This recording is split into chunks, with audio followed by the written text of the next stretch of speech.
Falei, mas antes de chamar o Jorge Serrão, vou pedir para o Alisson colocar o vídeo do presidente Lula chegando ao Rio Grande do Sul e falando isso aí que vocês vão ouvir. Solta aí, Alisson. Estou torcendo pelo Grêmio e pelo Internacional. Esse vídeo aí do Zero Hora, no jornal super conhecido no Rio Grande do Sul, que o Nicolas Ferreira, inclusive, compartilhou com essa imagem do jornal Zero Hora. Jorge Serrão, vou deixar o Deltan dar uma respirada e a Fabi também, que já está conosco. Meu amigo, uma tragédia desse tamanho e o presidente falando de futebol. Jorge Serrão, boa tarde. Saudações, meus amigos, meus amados haters, meu povo da Gazeta do Povo. Toda a nossa solidariedade aqui do programa Sem Rodeios da Gazeta do Povo ao povo do Rio Grande do Sul. Porque no Brasil, infelizmente, nós temos as tragédias climáticas que sempre nos acometem de tempos em tempos. Mas nós temos tragédias permanentes. As tragédias permanentes são a incompetência, a desqualificação dos políticos e a corrupção sistemática ou sistêmica. Quando esses três fatores se combinam e, às vezes, o imponderável climático também entra na jogada, aí nós vemos os grandes desastres acontecerem. Mas nada poderia ser mais desastroso do que esse discurso do presidente Lula completamente infeliz.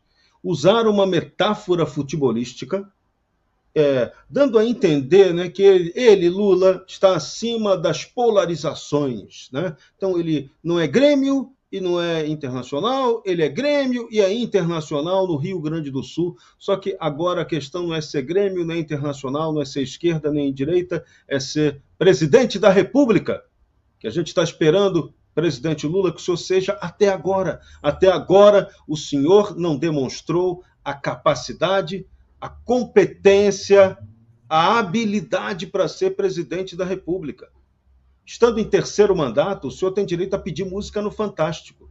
Já esperávamos que o senhor aprendesse a ser presidente, mas parece que o senhor não aprendeu ou desaprendeu completamente. Esse terceiro mandato do senhor está uma tragédia anunciada. Era previsto. O senhor não poderia ter ido para esse cargo.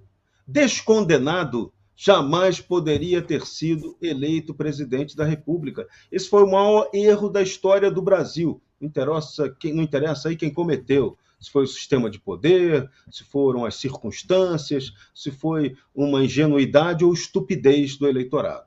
Mas você não poderia, você não tem condição moral, você não tem condição física, mental, não tem competência para estar nesse cargo. Então, quando a gente vê um discurso como esse, né, é apenas a crônica do incompetente anunciado.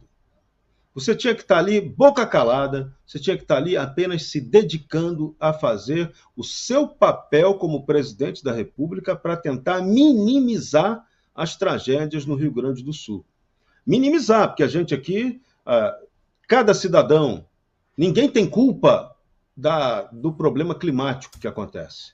Mas a gente tem culpa do desastre que é o governo, da tragédia que é a máquina pública. A gente tem culpa da corrupção no Brasil.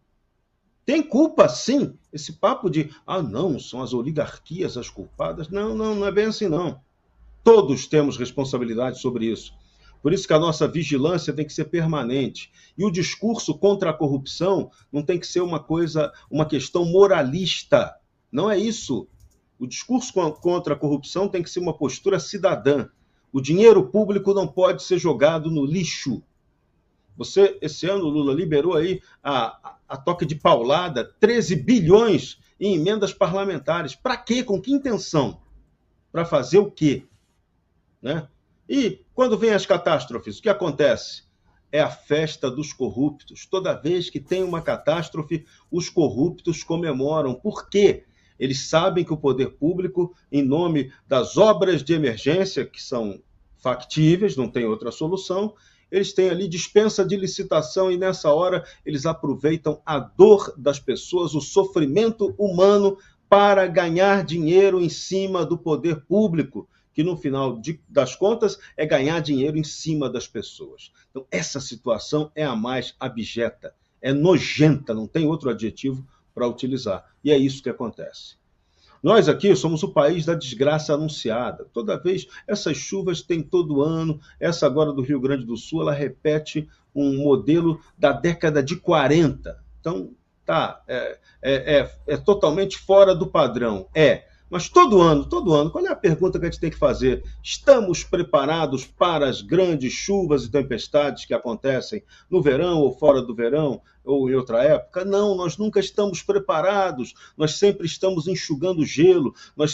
Nossas autoridades estão sempre prometendo que na próxima o problema vai ser resolvido. Precisa só de mais verba para a gente fazer aqui uma paradinha diferente que vai impedir que a desgraça aconteça. E isso é uma mentira. Isso é uma canalice deslavada do gestor público. E a população, ela falha no sentido dela não fazer a devida pressão para impedir que essa história se repita como farsa o tempo todo. Tragédia tem toda hora e ela é do mesmo jeito, do mesmo jeitinho, da mesma maneira canalha. Então, por que a gente não tem planos sérios, primeiro, para minimizar a catástrofe, segundo, para impedir que a catástrofe aconteça ou tenha impactos tão gigantescos? Todo mundo sabe que a gente tem cidades que ficam à beira de rio e que essas cidades são vulneráveis. O que a gente faz para diminuir essa vulnerabilidade? Muito pouco, muito pouco. É só conversa fiada, e a conversa fiada enche o saco. Então, nesse momento de dor, de tristeza, só resta a nós o protesto, chamar a atenção sobre esse problema sistêmico do Brasil, que é não levar a sério a nossa maneira de governar, e o que cada um, e o brasileiro nisso aí faz bem. Isso aí o brasileiro é craque. O brasileiro é solidário. Então as pessoas de bem, sobretudo as mais humildes, estão fazendo de tudo que podem para ajudar o povo do Rio Grande do Sul, que precisa da ajuda de cada um dos brasileiros nesse momento. Então, presidente Lula, quando o senhor chega lá e faz uma brincadeirinha, esse papo transideológico aí de Grêmio e Internacional, para sugerir assim que você está passando por cima, né, da questão ideológica entre esquerda e direita, isso aí é uma atitude infame de um político que está esclerosado, pelo menos do ponto de vista político.